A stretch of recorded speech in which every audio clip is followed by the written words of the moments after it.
Assalamualaikum warahmatullahi wabarakatuh. Halo kawan-kawan, bertemu lagi dengan channel Tukang Gambar.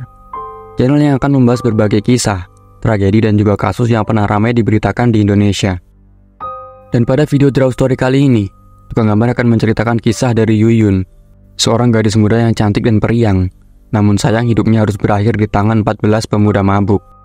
Dan bahkan beberapa di antaranya adalah teman sekolah dari Yuyun sendiri.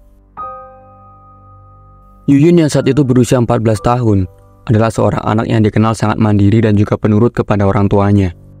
Selain itu, Yuyun juga dikenal sebagai siswa yang cerdas di sekolahnya, yakni di SMP Negeri 5 Padang Ulak Tanding, Kabupaten Rejang Lebong, Provinsi Bengkulu. Namun sayang kecerdasannya itu tidak didukung dengan lingkungan tempat tinggalnya, yang pada saat itu dikenal sebagai daerah tertinggal dan juga rawan tindak kejahatan. Bahkan di daerah tersebut, kegiatan mengkonsumsi miras adalah hal yang lumrah.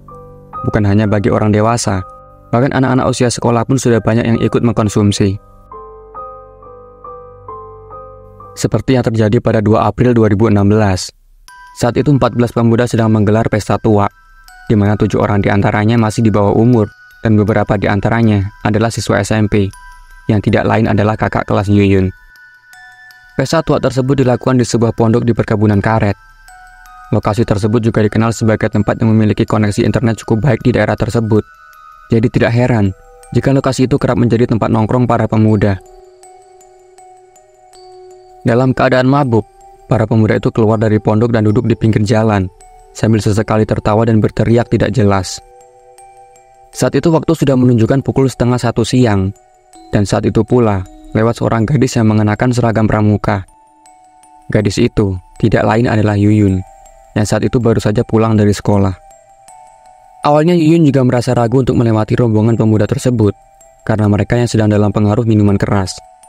Namun karena itulah jalan satu-satunya untuk sampai ke rumah, mau tidak mau ia harus melalui jalan tersebut. Yuyun melewati rombongan pemuda itu dengan mengalihkan pandangannya dan berusaha untuk tidak peduli. Namun kemudian seorang pemuda mencoba mengganggunya, yaitu Zainal, yang merupakan anggota tertua dari rombongan pemuda tersebut. Zainal kemudian menyuruh seseorang untuk membujuk Yuyun, hingga kemudian seorang kakak kelas di SMP yang juga sedang mabuk datang kepada Yuyun dan mengajaknya untuk ikut bergabung minum-minum dengan mereka.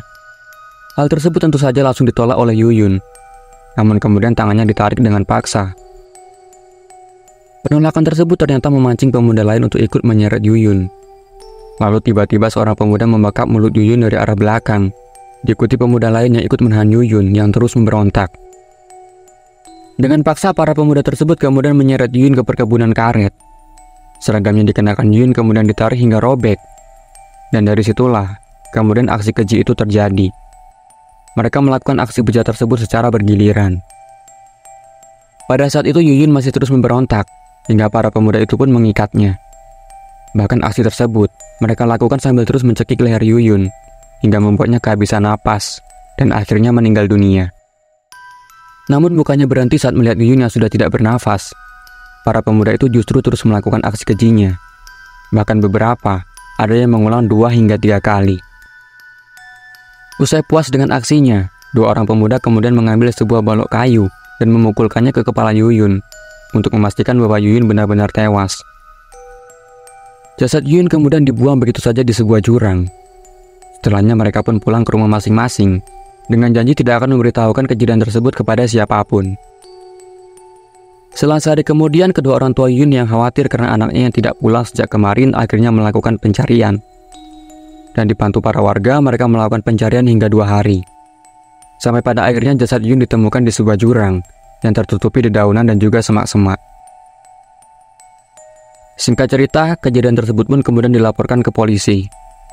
Dan setelah mengumpulkan informasi serta bukti-bukti, pihak kepolisian lantas melakukan penangkapan terhadap ketiga terduga pelaku, yaitu Dedi, Tommy, dan juga seorang pelaku berinisial DA. Ketiganya tidak bisa mengelak saat diinterogasi, dan pada akhirnya membocorkan seluruh nama yang terlibat dalam kejadian tersebut. Pihak kepolisian lantas kembali melakukan operasi penangkapan untuk menangkap 11 pelaku lainnya. Hingga akhirnya kesemua pelaku berhasil ditangkap, dan di bulan yang sama, ke-14 pelaku kemudian diadili. Para pelaku mendapat vonis yang beragam, dan hukuman yang paling berat diberikan kepada Zainal, yakni hukuman mati. karena ia dianggap sebagai dalang utama dalam kasus kematian Yuyun. Bagaimana tanggapan kawan-kawan terhadap kasus Yuyun ini? Tulis di kolom komentar ya. Dan itulah kisah pembunuhan dan pemerkosaan terhadap Yuyun yang bisa tukang gambar ceritakan. Semoga kisah semacam ini tidak lagi kembali terulang. Jika ada kesalahan atau informasi yang kurang tepat, silakan kawan-kawan sampaikan di kolom komentar. Sekian video dari tukang gambar. Sampai jumpa di video selanjutnya. Wassalamualaikum warahmatullahi wabarakatuh.